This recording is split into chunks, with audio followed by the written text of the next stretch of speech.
مساء الحلويات ومساء الجمال ومساء الاكل الجامد ده. نبدا كده. اللهم صل وسلم وبارك على سيدنا محمد. آه، الاكله المقربه لقلبي يا جماعه والله. تعالوا نشوف هنعمل ايه مع بعض. طبعا شفتوا في اول الصور ايه بقى؟ كشري. الاكله اللي انا ما بزهقش منها ابدا بصراحه يعني، ولا حد يزهق منها يعني. هنبشر جبنه بقى، كميه بصل حلوه كده خرطته. عايز تخرطيه بسكينه براحتك، عايز تعملي بالمبشره كده اللي هي بتاعه البطاطس زي ما انا عملته كده بيطلع معاكي يعني شرايح رفيعه جدا. براحتك. عملت عليه معلقتين نشا، مفيش نشا ممكن دقيق، مفيش دقيق ممكن ولا ده ولا ده عادي برضو بيقرمش معاكي. المهم كميه زيت حلوه وتقلبي فيه بس باستمرار. جبت هنا حمص كنت نقعاه من بالليل، هحط عليه شطفته وجبت عليه ميه كده وبصلايه متقطعه وشويه كزبره ناشفه، وهحط عليه توم وديت شويه سكر وتوم مهروس. هحطه كده يغلي واجي بنحمر البصل بقى. بصي كتري في زيت البصل ده لان هو اساس الوصفه معانا يعني. احلى من المطاعم بمراحل يعني، هي زي المطاعم يمكن احلى من ايديكي وانضف. زيت نضيف، مكرونه نضيفه، رز. بصي بقى عيشي حياتك بقى. شويه ملح بس كده عشان البصل كله يبقى واخد اللون واحد مع بعض. شويه ملح في البصل وانا بحمره كده عشان ينزل ميته فيتحمر معايا بسرعه ويبقى واخد لون يعني موحد كده. غليت ميه كده، جبت مكرونه نص اللي هي سباكيتي ونص اللي هي المعوجة دي. هحطهم يغلوا 5 دقايق يعني. اول ما تغلي بقلبها تقليبة كده واطفي عليها واغطيه واسيبها 10 دقايق. تمام. ادي الحمص معايا بيتسلق، وادي البصل بيتحمر، وادي ايه هنسلق المكرونة. ممكن يعني انا بصراحة بساعات يعني كنت بحمر البصل بدري فاشتغل في الوصفة كده. انا كنت بحمر وبشتغل ايه في الحاجة يعني، كل حاجة بنجزها في وقت يعني. مع إيه بطلع البصل كده معايا هو معلش بس ايه مسك في بعضه، بس يعني هفرفطه يعني هفرفره برضو من بعد هيطلع مقرمش معايا. ساعة ما بطلع البصل من الزيت برش عليه رشة كزبرة ورشة كمون. تمام. هنا بقى هحط كمان كمية كده، لو عندك بقى صينية كبيرة بتحطي فيها كل الكمية وتريحي دماغك. هطلع الحتة المتحمرة دي عشان ما تتحرقش ويمرر معايا. بفضل اقلب فيه كده عشان كله ياخد لون واحد. اساس الكشري معتمد معايا بقى على زيت البصل ده، فكتري في الزيت وانتي بتحمري البصل. وحتى لو الزيت معاكي حطيه في برطمان وحطيه في التلاجة، مش هيخسر خالص لما تعوزي تحبي تعملي كشري. حتى البصل دوت ادام متحمر. وممكن تشيلي لو كترتي بزياده بصل كتير وتفضل معاكي حطيه في برطمان وحطيه واقفلي عليه، حطيه في التلاجة برضو مش هيخسر، هيفضل مقرمش ومش هيحصل له حاجه. جبت هنا بقى خدت شويه ايه زيت كده عشان هنعمل الصلصه مع بعض. خدت شويه زيت زي ما انتوا شفتوا كده، حطيت تومه وشويه كزبره ناشفه مع التومه واحمرهم كده. وما بفضل اقلب في البصل ما بسيبوش ما فيش حته تتحمر عن حته وتتحرق ويمرر معاكي. هنزل هنا بقى حمرت التومه يا دوبك تبقى ذهبي وتصفر كده، نزلت عليها بشويه كزبره ناشفه. هنزل بالطماطم ضرباها كده زي ما انتوا شايفين. كتري برضو في كميه الصلصه بقى يعني. بصي كتري بقى ما تستخسريش. بصل وحمصك بقى، بصلك حمصك صلصتك دقتك بقى، عيشي حياتك بقى. شويه سكر على الطماطم عشان حموضه الطماطم.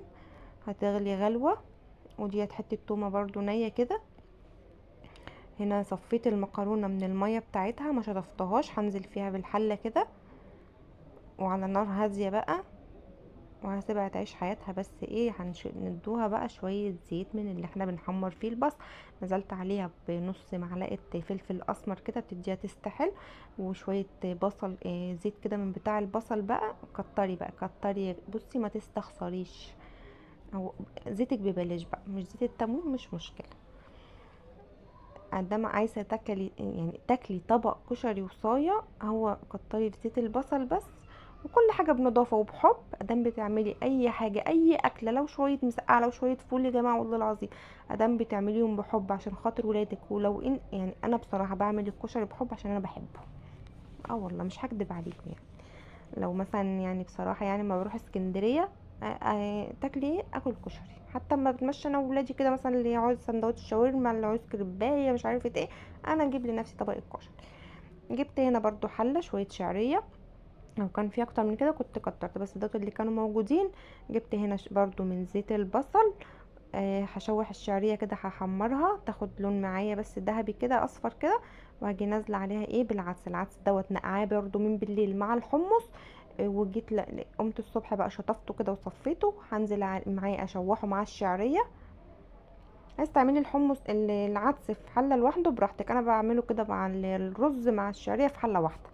لو عايز تعمليه في حله لوحده يعني انقعيه شويه، او ممكن ما تنقعوهوش، اشطفيه وجيبيه شوحيه بشويه زيت من بتاع البصل، وانزلي عليه بميه ياخد سلقته براحته. ده كان تقريبا نص كيلو رز على ربع كيلو عدس على اقل من ربع كيلو شعريه، وشوحتهم كله بزيت البصل كده. هنزل عليهم بشويه كزبره ناشفه وشويه كمون وشويه ملح، واقلبهم مع بعض، واحط لهم ميه المغليه قد مقدار الرز. العدس منقوع معايا من بالليل، فيعتبر شارب ميه، والشعريه ما بتشربش ميه، فهحط مقدار الميه قد مقدار الرز اللي انا هحطه. لو هتزودي ممكن تزودي زي ربع كوبايه ميه بس. تمام. هنشوح كله كده مع بعضه. ادي هنحط الملح. اللهم صل وسلم وبارك على سيدنا محمد. لو وصلتوا معايا هنا بقى، لايك منكم، كومنت حلو منكم زيكم كده، وسبسكرايب للقناه يا جماعه، عشان القناه بس ايه تكبر معانا. هنشوح كده كله مع بعضه. وادي ميه مغليه، زودي ميه مغليه. اي حاجه تكون على النار، اي حاجه لازم تحط يعني وبتغلي، ما تزودهاش ميه ساقعه. زودي ميه سخنه، السوا بتاعها ما يغيبش معاكي ولا تكش ولا بقى تغيب ولا تعجن ولا الكلام ده. هناك المكرونه بتتلدن معانا، وادي الرز اهوت هيغلي، وهنقله على العين اللي هناك ديت برضو ياخد راحته. وادي الصلصه، وادي ايه الحمص والبصل حمرناه. واحلى طبق كشري وصايه. بصوا ما اقولكوش والله، جربوا الطريقه ديت ان شاء الله تعجبكم. تعالوا بقى نعمل دقه الخل. شويه زيت من بتاع البصل، هنحمر فيه تومه كده يدوبك تاخد لون اصفر خفيف خالص كده، وهننزل عليها ايه ادي التومه اهي. وهننزل برضو بشويه إيه خل، كوبايه خل اللي هي بتاعت فنجان القهوه دوت خل. وقده مرتين ميه. ادي الخل وقده مرتين ميه. مش عايزه تعمليها على كده على السخن، يعني دقه الخل على السخن. عايزه تعمليها على البارد نفس المقادير كده، اعمليها على البارد، مش لازم تحطيها على النار، بس مش هتحطي الزيت. تمام. وممكن تعصري ليمونه، انا ما عصرتش ليمون. شويه ملح ودوقي براحتك الملح دوت حسب ذوقك انتي وبس. حطيت برضو رشه سكر كده عشان الخل، وتغلي غلوه واشيلها كده. هتغلي خلاص كده واشيلها. هنعمل بقى طبعا كشري جنب كبده للناس اللي بتحبه بالكبده. انا من الناس بصراحه ما بحبوش بالكبده، حتى لو طلبته من بره ما بحبوش بالكبده. بعمله في البيت ما باكلوش بالكبده، هم ولادي مثلا ياكلوه بالكبده، انا مش باكله بالكبده. هنا هنعمل الكبده ايه، جبت حته دهنه كده ومع شويه زيت، وهنزل عليها بالثومه تاخد لون، وشويه فلفل اخضر متقطعين. وممكن برضو في اللحظه دي بحط شويه كزبره بس نسيت بصراحه. وهحط ايه شويه خل. ادي كده خل اهوت. برضو هنزل لكم، احط لكم لينك الكبده انا عاملاها في فيديو قبل كده في القناه يعني. هحط لكم في تحت في صندوق الوصف، وتبقوا تشوفوه كامل يعني. ديت حطيت برضو معلقتين كده من دقه الخل اللي احنا عملناها بتاعه الكشري. وانسوا الريحه بقى. هفضل ما اقلبش فيها كتير كده، اول ما احس ان هي بس لونها اتغير ابدا اقلب فيها. ادي المكرونه، بصوا شايفين المكرونه فرفره ازاي. اللهم صل وسلم وبارك على سيدنا محمد. متنسوش بقى اللايك كومنت حلو زيكم كده، ودخلوا جيرانكم واصحابكم بقى وايه. وادي البصل ورد بقى، كتروا ورد يا جماعه. اللهم صل وسلم وبارك على سيدنا محمد. ده الورد بقى طبق الكشري. في بقى اعرف بصراحه ناس يعني زي ولاد عبير اختي يعني ولادها زي منا، تقول لك ما تحطليش صلصه. طب ازاي يا بنتي الكشري من غير صلصه؟ واللي يقول لك ما تحطش عدس، واللي يقول لك ما تحطش بصل. ازاي طبق الكشري كده خلطبيطه مع بعضها كامل متكامل، كله مكمل بعضه بصراحه. وغذا بصراحه يعني، هو احلى من طبق اللحمه، والله العظيم احلى من اللحمه. بصوا ادي الحمص، وادي الصلصه، وادي المكرونه.